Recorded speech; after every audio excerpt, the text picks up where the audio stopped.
Início do primeiro livro de Samuel. Havia um homem sufita, oriundo de Ramá, no monte Efraim, que se chamava Eucana, filho de Jeroão, filho de Eliú, filho de Tou, filho de Sufi, efraimita. Eucana tinha 2 mulheres. Uma chamava-se Ana e a outra Fenena. Fenena tinha filhos. Ana, porém, não tinha. Todos os anos, esse homem subia da sua cidade para adorar e oferecer sacrifícios ao Senhor Todo-Poderoso em Silo. Os 2 filhos de Eli, Onofine e Finéias, eram sacerdotes do Senhor naquele santuário. Quando oferecia sacrifício, Eucana dava a sua mulher Fenena e todos os seus filhos e filhas as porções que lhes cabiam. A Ana, embora a amasse, dava apenas uma porção escolhida. Pois o Senhor a tinha deixado estéril. Sua rival também a magoava e atormentava, humilhando-a pelo fato de o Senhor a ter tornado estéril. E isso acontecia todos os anos. Sempre que subiam à casa do Senhor, ela a provocava do mesmo modo. E Ana chorava e não comia. Então, Eucana, seu marido, lhe disse: Ana, por que estás chorando e não te alimentas? E por que se aflige o teu coração? Acaso não sou eu melhor para ti do que 10 filhos? Palavra do Senhor. Caríssimos irmãos e irmãs, que bom estarmos juntos nessa noite. Querido amigo irmão Padre Henrique, que bom estar aqui também. Hoje a primeira leitura nos fala um pouquinho da história de Ana. Nós temos outras Anas também dentro da história da salvação, mas esta Ana está no livro de Samuel, 1 Samuel, capítulo 1, versículo 1 e seguintes. E pergunta que não quer calar: quem trouxe a Bíblia? Levanta a mão, ou levanta a Bíblia. Vocês esquecem, né? Vocês vão esmorecendo, né? Vocês vão assim: o padre vai esquecer da Bíblia? Não tem vergonha na cara mesmo, né? Que bom. Mas veja, meus irmãos, a história nos conta o seguinte. O padre vai tentar fazer um resumo para você entender aonde está aqui a profundidade da palavra de Deus para nós nessa noite. Conta na história que, aqui da primeira leitura, Eucana é um homem que tem 2 mulheres, Ana e Fenena. Ele ama mais a Ana é a primeira mulher dele. Só que ele também acaba tendo a Fenena. Naquela época era um pouquinho comum. Se dizia que naquela época o homem se casava, mas a mulher era dada em casamento. Então por isso que muitas vezes eles tinham mais de uma mulher no Antigo Testamento. Mas é uma questão de história, de cultura da época, enfim. E o padre não vai entrar nesse pormenor agora, porque não é isso que o padre quer pregar, sobre 1 ou 2 ou 3 mulheres, mas a questão é outra hoje. Mas veja que interessante. E Eucana, que é o esposo das 2, de Ana e de Fenena, ele tem um amor maior então justamente por Ana. E só que Ana é estéril, ou seja, não tem filhos, não pode ter filhos. E nós sabemos que uma mulher que não podia ter filhos era de certa forma uma mulher amaldiçoada. Alguma coisa ruim aconteceu com ela, algum pecado cometeu, alguma situação. Era assim o pensamento dos antigos. Como se não se bastasse, Ana passou por uma humilhação muito grande. O padre vai contar qual foi a humilhação que ela passou. Porém, Ana é uma mulher de fé e de muita fidelidade a Deus. De outro lado, nós temos Fenena. Fenena tem 2 filhos que foi dado justamente por Eucana, que também é esposo de Ana. E justamente esta mulher, Fenena, ela por diversas vezes, ela humilha Ana, por perceber justamente que Ana era mais amada por Eucana do que ela mesma. Então Fenena aproveitava para tirar uma casquinha dela. Todas as vezes que eles iam no templo oferecer sacrifícios a Deus e fazer essas orações, então quando chegava no templo, que Ana não tinha um filho, Ana não tinha muito a oferecer a Deus, então imagina Fenena olhando para Ana e dizendo: você é estéril, você é amaldiçoada. Você imagina o quanto Ana foi humilhada, porque você imagina ela humilhando, tirando sarrinho, olhando de canto de zóio. E a gente sabe tirar um sarro na boa. Quando a gente quer humilhar alguém, a gente sabe como fazer isso, como pisar numa situação. E Fenena, ela fazia isso. E conta que, se a gente já pegar justamente a primeira leitura, diz aqui versículo 7, e isso se repetia cada ano quando subia à casa do Senhor, ou seja, no templo. Fenena continuava provocando, então Ana punha-se a chorar e não comia. Isso todo ano que eles iam no templo, Fenena humilhava Ana, Ana chorava, não comia e ficava pelos cantos. Isso era uma tristeza para ela, era justamente uma derrota. Não tinha filho, não tinha muito o que oferecer. Até o esposo dela, Eucana, oferecia, dizia: Ana, olha, pega algumas coisas para oferecer para Deus. Mas ela sabia que aquilo não era suficiente, ela tinha consciência. E aquilo era uma ferida na alma dela, aquilo era uma ferida. Como muitos de nós temos as nossas feridas, temos aí os nossos machucados. Você imagina, ela já não podia ter filho, era estéril, e aí fica ainda pisando em cima. Imagina, você tem um machucado, e alguém ainda ficar apertando o seu machucado. Não tem condições. E é engraçado, né? Parece que quando você está machucado, você bate justamente no lugar que você está machucado. Parece uma coisa, né? E Fenena sabia bater aonde era a ferida. A ferida dela era no coração. A pior ferida que a pessoa pode ter é uma ferida no coração, na alma, porque ela sabe que ela não tem o que fazer. Então está aqui, você escutou na primeira leitura, está na primeira leitura, versículo 7, isso repetia cada ano quando ela subia à casa do Senhor. Fenena continuava provocando, então Ana punha-se a chorar e não comia. Só que é bonito também a sequência, que diz assim, versículo 8: seu marido dizia-lhe: Ana, por que choras? Por que não comes? Por que está triste? Não valho eu para ti como 10 filhos? Por outro lado, é bonito ver Eucana, que é o esposo de Ana de Fenena, ver Eucana dizendo: olha, eu te amo, eu não valo para você muito mais do que 10 filhos, eu sou teu esposo, eu te dou coisa para você oferecer a Deus, olha, eu estou do seu lado. Mas para uma mulher, e nós sabemos disso, para um casamento que não tem filhos, não é um casamento, não é um matrimônio, porque nós sabemos muito bem que a graça do matrimônio é estar unido, unitivo e procriativo, ou seja, é a união e procriação. Um casamento que não tem filhos não é casamento. Você casar só para sair de casa, para se livrar do seu pai e de sua mãe, você está pecando, que não é casamento.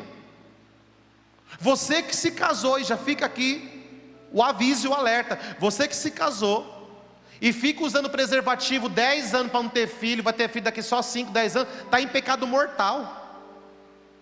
Não pode, a igreja não autoriza isso. O casamento é unitivo e procriativo. Você que faz isso está em pecado mortal. Eu quero casar, mas eu quero viver a nossa vida primeiro queremos curtir, passear, vamos como casal para balada. Quer ir para balada? Vai solteiro. Vai levar outro para o mau caminho? Vai você sozinho para o inferno, hein?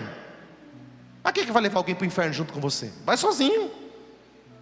Não leva ninguém para o inferno não, vai sozinho, tchau. Muitos casamentos não dão certo porque disso.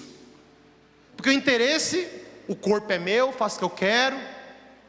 A mentalidade do mundo, né? Aí entra aborto, tudo isso que a gente já sabe, que a gente cansa de falar. Mas veja, Ana chorava porque não tinha filho. E tem gente que chora quando não tem filho. Ai, estou grávida, faço o que agora? Ai, maldição, e amaldiçoa. O filho, quero dizer para vocês, filho não é maldição não, filho é bênção. Lembre-se um dia, que se você está aqui é porque um dia teus pais te colocaram no mundo, os seus pais te amaram, e você está aqui hoje por causa dos teus pais que te colocaram no mundo. Um dia, aliás, um dia não, você sempre será filho, mas um dia teus pais te colocaram no mundo. Você não pode esquecer disso. Não se esqueça disso. Isso é muito importante para nós. Ana chorava porque não tinha filho. E é bonito então Eucana consolando Ana. Ana, vamos junto.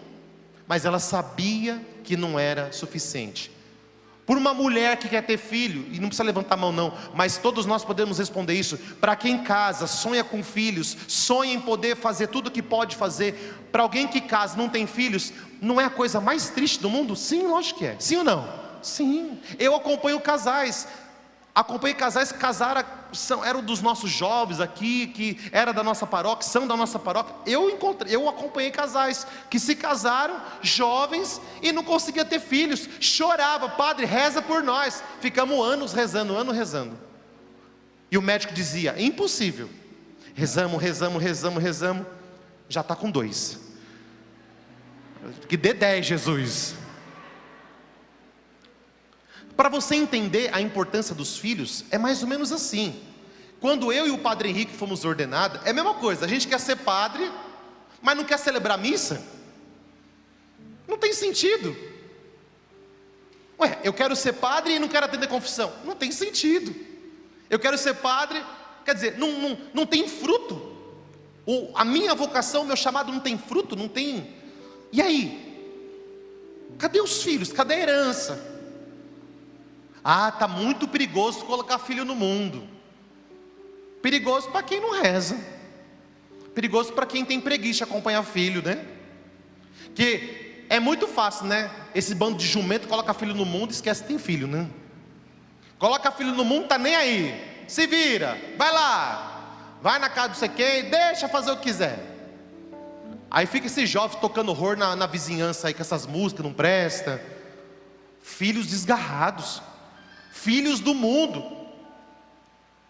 E você, pai, que colocou filho no mundo, não educa seus filhos, você vai ser cobrado diante de Deus um dia. Porque você tem que fazer filhos para criar para Deus. Você não tem que fazer filhos para o mundo criar, não.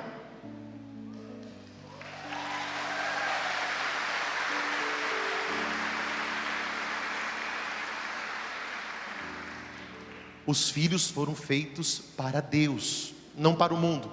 E você vai entender, está na pregação isso aqui que o pai está falando. Não estou fugindo não. Então, o que aconteceu?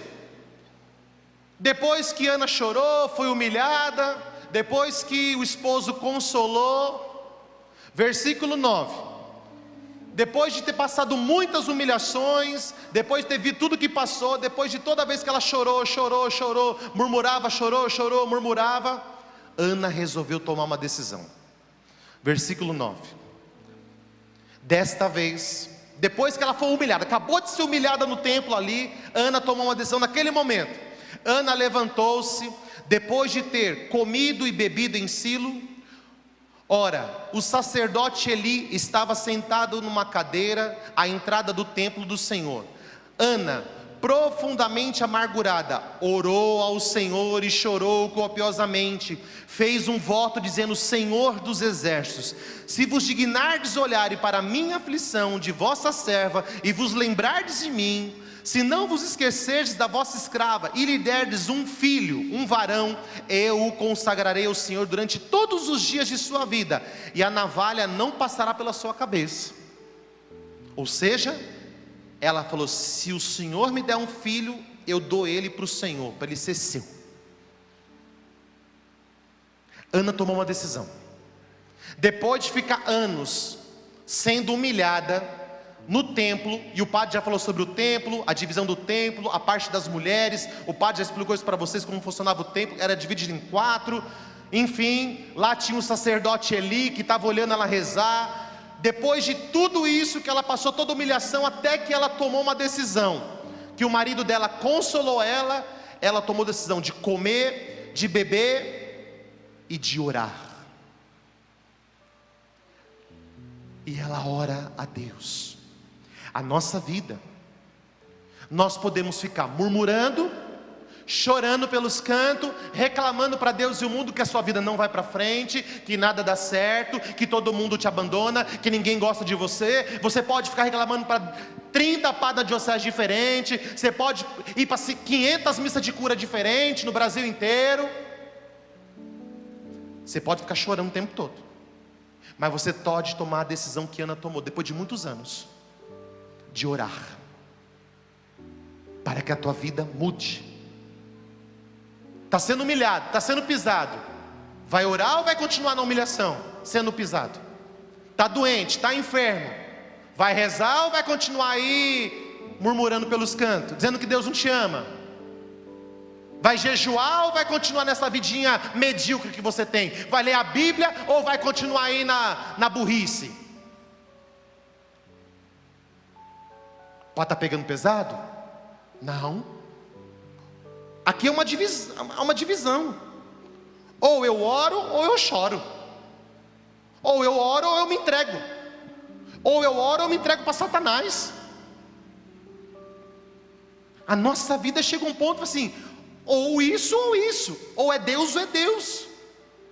Tem muita gente que está precisando tomar uma decisão concreta na sua vida. Eu vou ler a Bíblia, eu vou rezar meu terço todo dia, eu vou adorar todo dia, eu vou na missa quantas vezes na semana puder, eu não vou mais chorar, eu não vou me rastejar por tal situação, eu não vou deixar mais o inimigo de Deus me atormentar. Em nome de Jesus eu vou vencer, eu vou chorar diante de Deus, não mais diante das pessoas do mundo. Eu vou clamar, eu vou orar, eu vou cantar, eu vou louvar, e eu sei que o meu milagre vai chegar em nome de Jesus. Você precisa tomar uma decisão na sua vida. Hoje, tem que tomar uma decisão. Ana tomou uma decisão. Quando você vai tomar a sua? Padre, eu venho na missa, mas você pode vir na missa, pode ser missa de corpo presente, ué. É um morto que está aqui. Vem para murmurar, vem para reclamar. Ai, porque está muito cheio, ai, porque está muito calor, ai, porque tem que ficar de pé. Está orando? Está nada, está murmurando, está chamando o diabo. Ai, fulano sentou no meu lugar. Ai, que ciclano. Está orando ou está murmurando? Vem na missa para murmurar ou vem na missa para rezar? Que bom, o outro sentou no seu lugar. Ele está precisando mais do que você. Louvado seja Deus. Faz amizade, reza por ele. Sentou no meu lugar, deixa eu abençoar.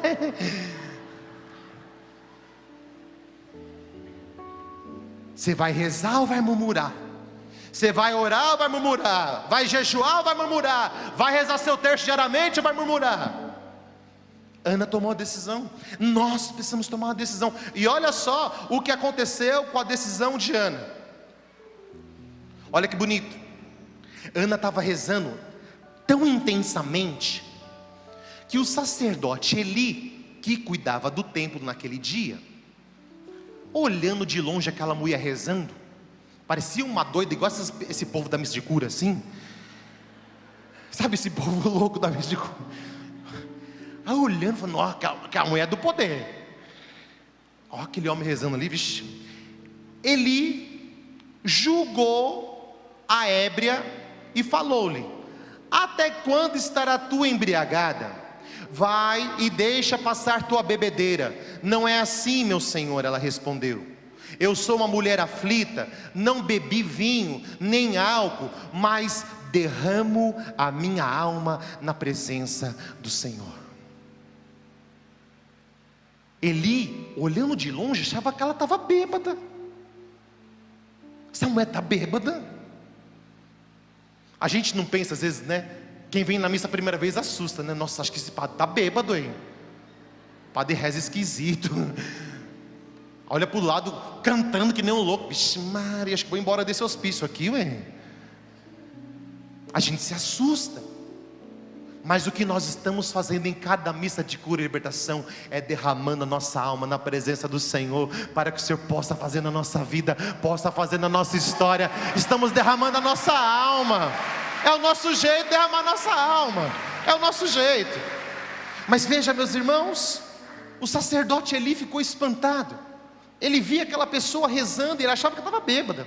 Mas se vocês se lembrarem, em Pentecostes, lá no Novo Testamento, no dia que o Espírito Santo desceu, os 12 apóstolos, a Virgem Maria, estavam reunidos no cenáculo, estavam rezando, e as pessoas do lado de fora falavam o quê dos 12 apóstolos? Nossa Senhora, eles estão bêbados. Bêbados do Espírito Santo de Deus, bêbado da graça de Deus, bêbado da unção do Senhor. Meus irmãos, não se preocupe que as pessoas vão falar lá de fora. Não se preocupe, mas que você derrame a tua alma todos os dias na presença do Senhor. E ela disse mais: não tomes a tua escrava por uma pessoa frívola, porque é a grandeza de minha dor e de minha aflição que me faz falar até agora, que me faz orar até agora. O sacerdote Eli respondeu: vai em paz, e o Deus de Israel te conceda o que pedes. Pulando alguns versículos, versículos 20, diz o seguinte: Eucana, seu esposo, conheceu Ana, sua mulher, e o Senhor lembrou dela.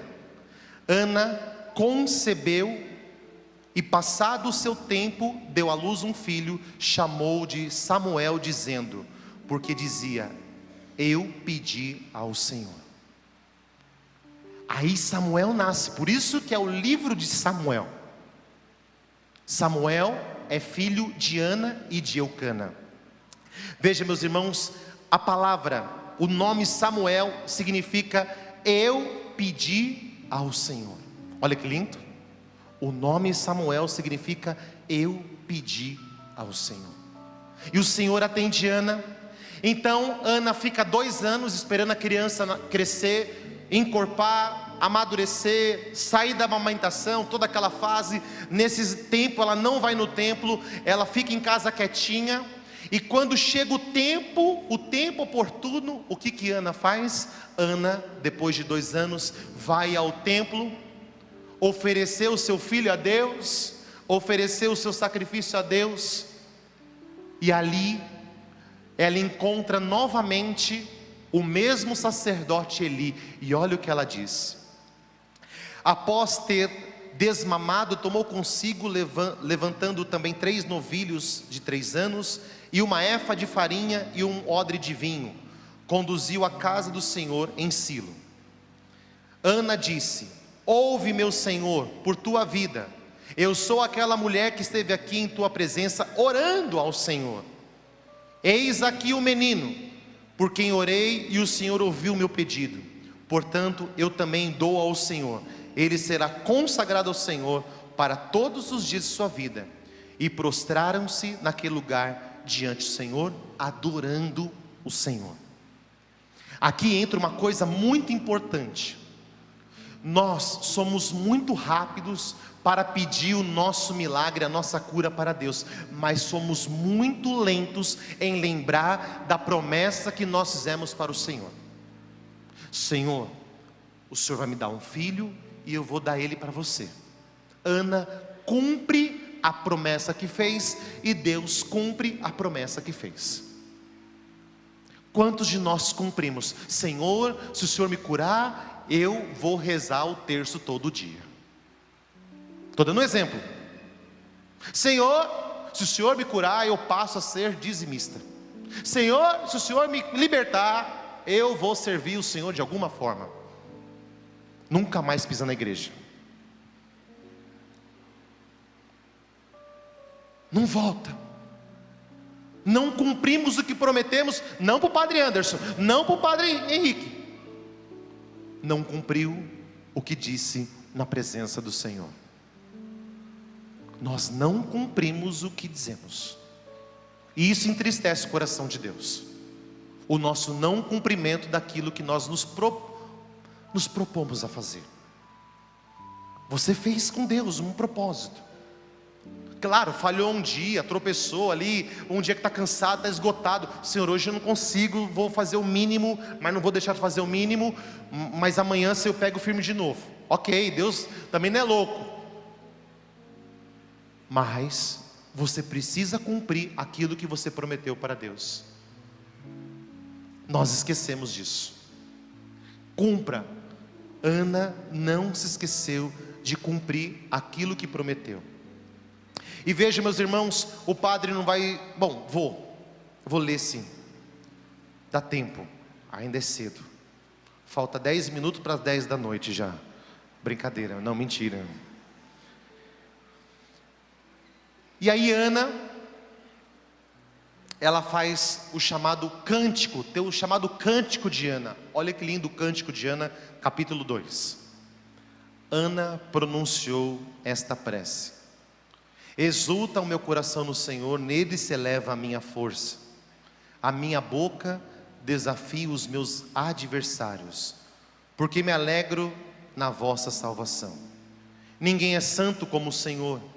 Não existe outro Deus além de vós, nem rochedo semelhante ao nosso Deus. Não multipliqueis palavras orgulhosas, não saia de vossa boca linguagem arrogante, porque o Senhor é um Deus que tudo sabe. Por Ele são pesadas as ações. Quebra-se o arco dos fortes, enquanto os fracos se revestem de vigor.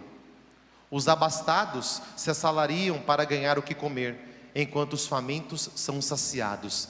7 vezes dá a luz a estéril, enquanto a mãe de numerosos filhos definha. O Senhor dá a morte e a vida, faz descer a habitação dos mortos e de lá voltar. O Senhor empobrece e enriquece, humilha e exalta. Levanta do pó o mendigo, do esterco retira o indigente, para fazê-lo sentar-se entre os nobres. Outorga-lhes um trono de honra, porque do Senhor são as colunas da terra. Sobre elas estabeleceu o mundo, dirige os passos dos seus fiéis, enquanto os ímpios perecem nas trevas. Porque o homem algum vence pela força. O Senhor, sejam esmagados os vossos adversários. Dos céus troveje o Altíssimo contra eles. O Senhor julgue os últimos confins da terra, dará força ao seu rei e engrandecerá o poder do seu ungido. Ana eleva um cântico a Deus. Ela reconhece, ela louva ao Senhor, ela entende que Deus exalta o ungido, que Deus humilha aquele que tem que humilhar, que Deus tira das trevas aquele que está nas trevas. Ana faz um cântico, e esse cântico justamente vai mostrar a beleza da palavra de Deus. E justamente na sequência, o padre vai andar mais um pouquinho com vocês, versículo 11 do capítulo 2, na sequência nós vamos encontrar, o padre vai fazer um resumo, justamente, aí nós temos agora a família Eucana, Ana e Samuel, que são abençoados justamente por aqueles que ali estão, porque perceberam que Deus abençoa também, e viu que sobre aquela família não tem mais a maldição, e eles estão honrando a Deus. Samuel já está servindo a Deus, já muito jovem, porque Ana ofereceu ele a Deus. E acontece que uma família chega e diz para aqueles que abençoavam as famílias, e diz: por que você abençoa Eucana, Ana e Samuel, mas não abençoa mais a minha família? E aí vem uma resposta, versículo 30: eu honro aqueles que me honram, e desprezo os que me desprezam. Diz que os filhos de Eli, do sacerdote Eli, eram filhos rebeldes. Eli era sacerdote, mas os filhos dele eram rebeldes. Não esperava a hora de comer, não esperava a hora para ser abençoado, eram filhos rebeldes. Mas o filho de Ana e de Eucana, junto com eles, eram exemplos dentro do templo. Então, a bênção deixou de estar sobre eles, para estar justamente sobre esta família. Por quê? Porque Deus honra aqueles que honram e despreza aqueles que desprezam. Quem que Deus honra? Quem que Deus honra? Aqueles que honram a Deus. Qual que é um dos mandamentos quando a gente fala de pai e de mãe? Honrar pai e isso também não está relacionado a Deus? Honrar a Deus? Sim ou não? Será que nós honramos os nossos pais? Será que nós ajudamos os nossos pais na velhice? Ou jogamos dentro de um asilo, dentro de não sei de onde, jogamos lá, não visitamos, não telefonamos, não sabemos nem como estão? Quanto mais a Deus. Honrar a Deus. Eu honro aqueles que me honram e desprezo aqueles que me desprezam. E veja, meus irmãos, olha como é lindo a palavra de Deus. Olha como é lindo, porque diz a palavra de Deus que Ana teve 3 filhos homens e mais 2 filhas mulheres. Teve 5 filhos. Vamos aplaudir Ana. A fé de Ana multiplicou. Ela deu um para Deus e Deus deu mais para ela. Ó, tá aqui, ó, a abundância. Meus irmãos, aprendam isso. Quando você dá para Deus aquele pouco que você tem, Deus multiplica o resto. Não tenha medo da sua vida para Deus. Não tenha medo de derramar a tua alma para Deus. Quando você faz isso, Deus multiplica. Deus não vai deixar faltar na sua casa, seja materialmente, seja espiritualmente. Deus não vai deixar faltar na nossa casa. Deus não vai deixar faltar na sua casa. E só para vocês entenderem a importância justamente da vida de Samuel. Samuel é justamente aquele homem que vai ungir Saul e Davi como rei. O padre já pregou para vocês sobre Saul e Davi, vocês lembram disso? Eles são reis, mas foram ungidos por quem? Por Samuel. Samuel vai ungir eles. E Samuel já começa a receber revelações muito cedo. Como assim, padre? Um dia Samuel está junto lá com Eli, na casa de Eli, do sacerdote, no templo. Ele dormia junto com a arca da aliança, no templo. E ele está dormindo, novinho, menino novo. E vocês vão lembrar dessa passagem. Samuel, Samuel. E Samuel levanta, fala, que queres? Ele vai até Eli, achando que Eli estava chamando ele. Ele fala, vai dormir, não te chamei. Daqui a pouco, Samuel, Samuel. Ele fala, fala Eli. Ele fala, eu não te chamei não, vai dormir. Aí, uma terceira vez, Samuel, Samuel. Ele vai, fala Eli. Fala, ó, não sou eu que estou te chamando, mas eu já entendi. Deve ser Deus te chamando e querendo falar contigo. Quando Ele te chamar, você vai dizer para Deus, para dele, fala que o teu servo,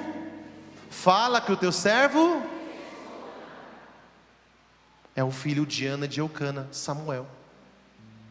Olha quanta coisa Deus queria fazer através desse menino. Quanta luta, quanta humilhação Ana passou junto com Eucana, mas de toda a humilhação Deus exalta de forma extraordinária.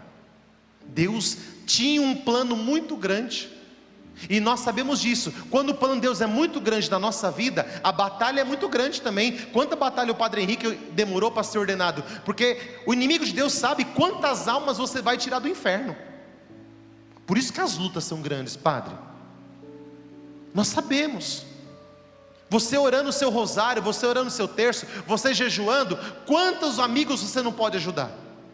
O inimigo de Deus sabe a potência que você é, a potência espiritual que você tem na sua alma, no seu coração, para ajudar muitas pessoas. Não só o Padre Anderson, mas cada um de nós juntos. A gente orando aqui, imagina quantas almas são beneficiadas com a nossa oração comunitária, a nossa, não a minha, mas a nossa oração. Quantas pessoas são tocadas numa noite como essa, que a gente nem imagina saber? Só no céu um dia você vai saber quantas pessoas você ajudou por missa de cura e por cada Ave Maria que você rezou.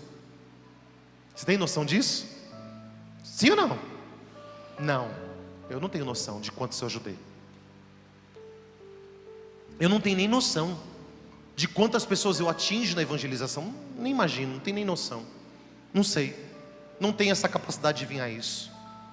Mas meus irmãos, todos nós, Samuel tinha uma missão muito grande, e Deus já disse para ele, o que Deus, e assim eu encerro a homilia, o que Deus disse para Samuel?